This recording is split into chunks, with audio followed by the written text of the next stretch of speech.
प्रवर्तन निदेशालय यानी कि ईडी छत्तीसगढ़ शराब घोटाले में पूर्व आईएएस अनिल टुटेजा और रायपुर के मेयर एजाज ढेबर के भाई अनवर ढेबर समेत कई आरोपियों के लगभग 18 चल और 161 अचल संपत्तियों को अस्थायी रूप से कुर्क किया है, जिसकी कीमत 205.49 करोड़ रुपए है।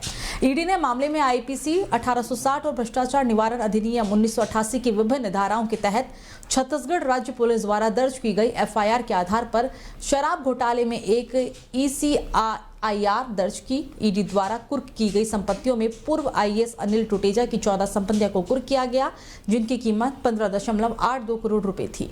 115 संपत्तियां अनवर ढेबर की है, जिसकी कीमत 116.16 करोड़ है। 3 संपत्तियां विकास अग्रवाल की है, जिसकी कीमत 1.54 करोड़ है। 33 प्रॉपर्टी अरविंद सिंह की है, जिसकी कीमत 12.99 करोड़ है। अरुणपति त्रिपाठी की 1.35 करोड़ की संपत्ति को जब्त किया गया है। इसके साथ ही त्रिलोक सिंह ढिल्लों की 9 संपत्तियों को भी कुर्क किया गया है, जिसकी कीमत 28.13 करोड़ रुपए थी। चलिए खबरों में आगे बढ़ेंगे। बात एक और अहम खबर की करेंगे। कांग्रेस पार्टी ने देश में चल रहे लोकसभा चुनाव के लिए उम्मीदवारों की एक और सूची जारी कर दी है। पार्टी ने राज बब्बर को हरियाणा के गुरुग्राम से मैदान में उतार दिया है। इससे पहले हालांकि कांग्रेस ने बीते गुरुवार को हरियाणा की 8 लोकसभा सीट के लिए अपने उम्मीदवार की घोषणा की थी और इनमें पूर्व केंद्रीय मंत्री कुमारी शैलजा और राज्यसभा सदस्य दीपेंद्र हुड्डा भी प्रमुख नाम थे। शैलजा को सिरसा से और दीपेंद्र हुड्डा को रोहतक से प्रत्याशी बनाया गया था। हालांकि उस समय गुरुग्राम पर उम्मीदवार के नाम का ऐलान टल गया था। वहीं दूसरी तरफ हरियाणा की गुरुग्राम सीट पर बीजेपी ने कांग्रेस मंत्री राव इंद्रजीत सिंह को उतारा है। उन्होंने सोमवार को गुरुग्राम लोकसभा सीट क्षेत्र से अपना नामांकन दाखिल किया। राव गुरुग्राम लोकसभा सीट का 5 बार प्रतिनिधित्व कर भी चुके हैं। इस दौरान निर्दलीय उम्मीदवार फौजी जय कंवर त्यागी ने भी गुरुग्राम से नामांकन दाखिल किया। कांग्रेस हरियाणा में आम आदमी पार्टी के साथ गठबंधन में चुनाव लड़ रही है। कांग्रेस 9 सीट पर और आम आदमी पार्टी कुरुक्षेत्र की एकमात्र लोकसभा सीट से चुनाव लड़ रही है। हालांकि हरियाणा की सभी 10 लोकसभा सीटों पर 25 मई को मतदान होगा और मतगणना 4 जून को होगी। तो पश्चिम बंगाल के राज्यपाल सीवी आनंद बोस पर राजभवन की महिला कर्मी ने यौन उत्पीड़न का आरोप लगाया। उसने मामले को लेकर हरे स्ट्रीट थाने में लिखित शिकायत दी। महिला का आरोप है कि वो 24 मार्च को अस्थायी नौकरी का निवेदन लेकर राज्यपाल के पास गई थी। तब राज्यपाल ने बदसलूकी की। जब ये दोबारा हुआ तो वो राजभवन के बाहर तैनात पुलिस अधिकारी से शिकायत की, जिसके बाद राज्यपाल ने सोशल मीडिया प्लेटफॉर्म एक्स पर महिला के आरोपों का खंडन किया है। उन्होंने कहा है कि ये खुद बदनाम करने की साजिश है। मेरे ऊपर बेबुनियाद आरोप लगाए गए हैं, सत्य की जीत होगी। उन्होंने आगे कहा कि मैं बनावटी नैरेटिव से डरने वाला नहीं हूँ। कोई मुझे बदनाम करके चुनावी फायदा चाहता है तो भगवान भला करे।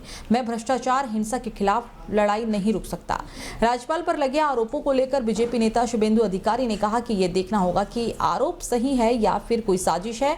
26,000 शिक्षकों की नौकरी चली गई। संदेश खाली मुद्दे पर तृणमूल घिरी हुई है। देखना होगा कि ये शिकायत राजनीतिक साजिश तो नहीं है। अगर ये सच है तो निश्चित तौर पर केंद्र सरकार कार्रवाई करेगी। इस बीच राजभवन परिसर में पुलिस के प्रवेश पर रोक लगा दी गई है। तो वहीं राज्यपाल ने राज्य के मंत्री चंद्रिमा भट्टाचार्य के प्रवेश पर भी रोक लगा दी है। राज्यपाल ने चंद्रिमा पर संविधान विरोधी बयान देने का आरोप लगाया। उन्होंने मंत्री के खिलाफ कार्रवाई के लिए अटॉर्नी जनरल से भी सलाह मांगी है। तो एमपी में तेज गर्मी का कहर देखने को मिल रहा है। 2 दिनों से कई शहरों का तापमान 42 डिग्री सेल्सियस के पार है, जिसके कारण आज गर्मी से राहत लोगों को मिलती हुई नहीं दिखी है। मौसम विभाग ने इस दौरान कई जिलों में हीट वेव, गर्मी या हवाएं चलने का भी अलर्ट जारी किया। मौसम वैज्ञानिक के मुताबिक 4-5 मई को एमपी के ग्वालियर, खरगोन, खंडवा, दतिया सहित 10 जिलों में गर्म हवाएं चल सकती हैं। तो वहीं 6-7 मई को पूर्वी हिस्से में हल्की बूंदाबांदी होने का भी अनुमान है। एमपी में ईरान की ओर से वेस्टर्न डिस्टर्बेंस एक बार फिर से एक्टिव हो रहा है, जिसकी वजह से हीट वेव और हल्की बूंदाबांदी चलने की भी संभावना है।